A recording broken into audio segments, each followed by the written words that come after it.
Hindi nga po eh. Pero yung problem po dun, pati yung participants. Kasi gabi sila nila. Dangerous.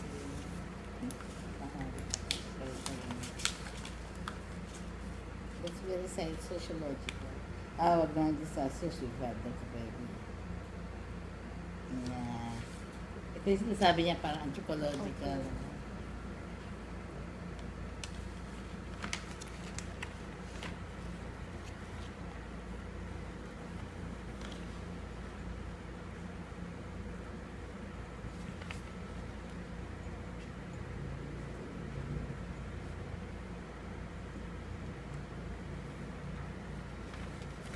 Fraternity, sino kilala?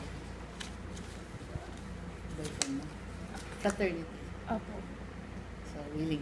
Ang problema sa fraternity, they won't drive some secrets. Oo nga po eh.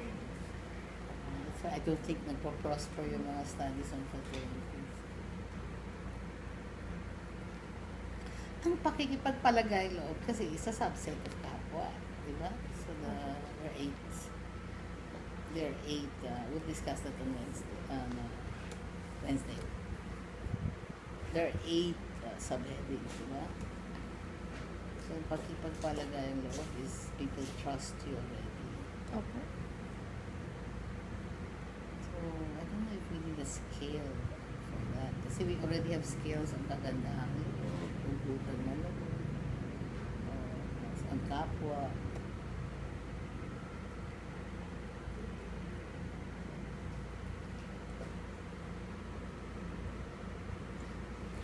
Ayaw niyo i-pursue yung being hospitable? Pwede naman po. Yun po yung nagawa namin ng mga Kasi yung pagpapalagay loob is part of that eh. Di ba? Depends on the place. Like sa Lukban, during the Pahiyas. All the houses are open. Opo. All the houses are decorated. All the houses are open. Anyone can come in. In what way does a family open up? It's one thing to open up your house, your food, you spend. In what aspect do you open up your heart also? So, halimbawa, those are the varying levels kasi of pagbukas loob yun eh. They say, yung tao na yan, walang tinatangi. Di ba? Yung whole aspect of, dapat hindi ka maselan, hindi ka isnabera. Wala kang tinatanging tao, lahat ng tao okay sa'yo.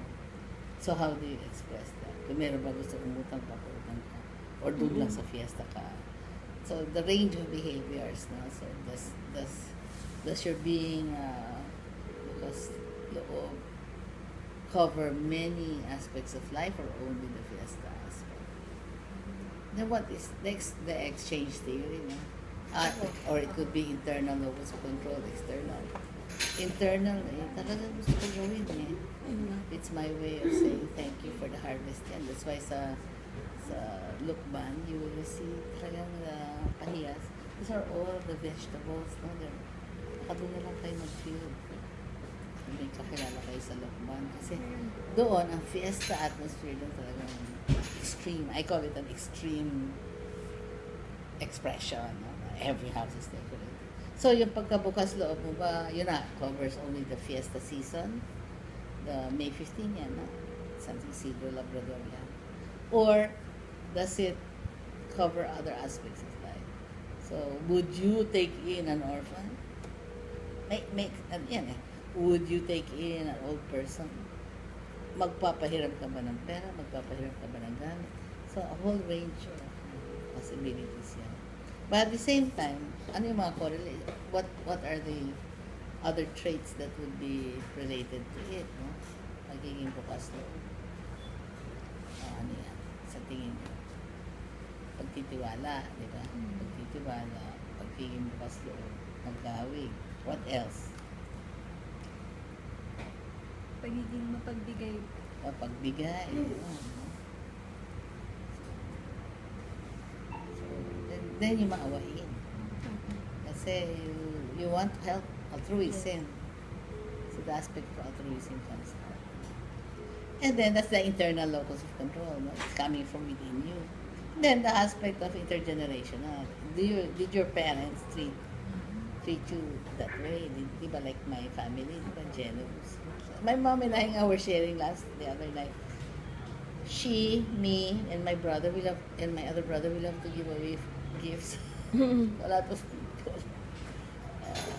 Yung parang, saan nga galing ito, di ba? Yung, wow, this really came from us pala, from the ninuno. Di ba? Yung parang, so my great-grand pala. So parang, because anak ka ni ano, kailangan ganun yung ugali mo. Then because, again, social learning theory, because you saw your parents do it, you also want it. So internal locus yan. Be external then. You want to be admired, you want to be seen as a good person. It matters to you that people talk about you. Maybe. So maybe to what extent may internal external. Bukas loob, talagang bukas loob. Tapos, yun na nga, very specifically, may fiesta aspect kayo. Opo. So, are those fiesta generous? Kasi some people, they save the whole year for that. Kami po, sa Batangas. Oo, di ba? So, you save the whole year for it. That's why nga, I wanna ask, pag hindi na fiesta time, will you still be as... Tapos yung patron, the reason why you are doing this because of the patron, the statue, the saint that you sponsor. Getting interesting. Pwede rin po bang field namin yun sa Batangas? Oo, pwede rin. Ano kayo? Sa January po kasi, May fiesta na. fiesta ni Santo Niño. Tapos, pag yung family... Every household? Opo. Nice yan. Kasi meron taon doon. Santo Niño feast.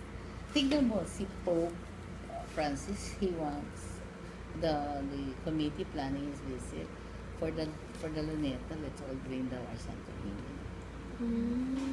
So, yon. So, may aspect ng Santo Niño pa yan. Diba Santo Niño, every store, Opo.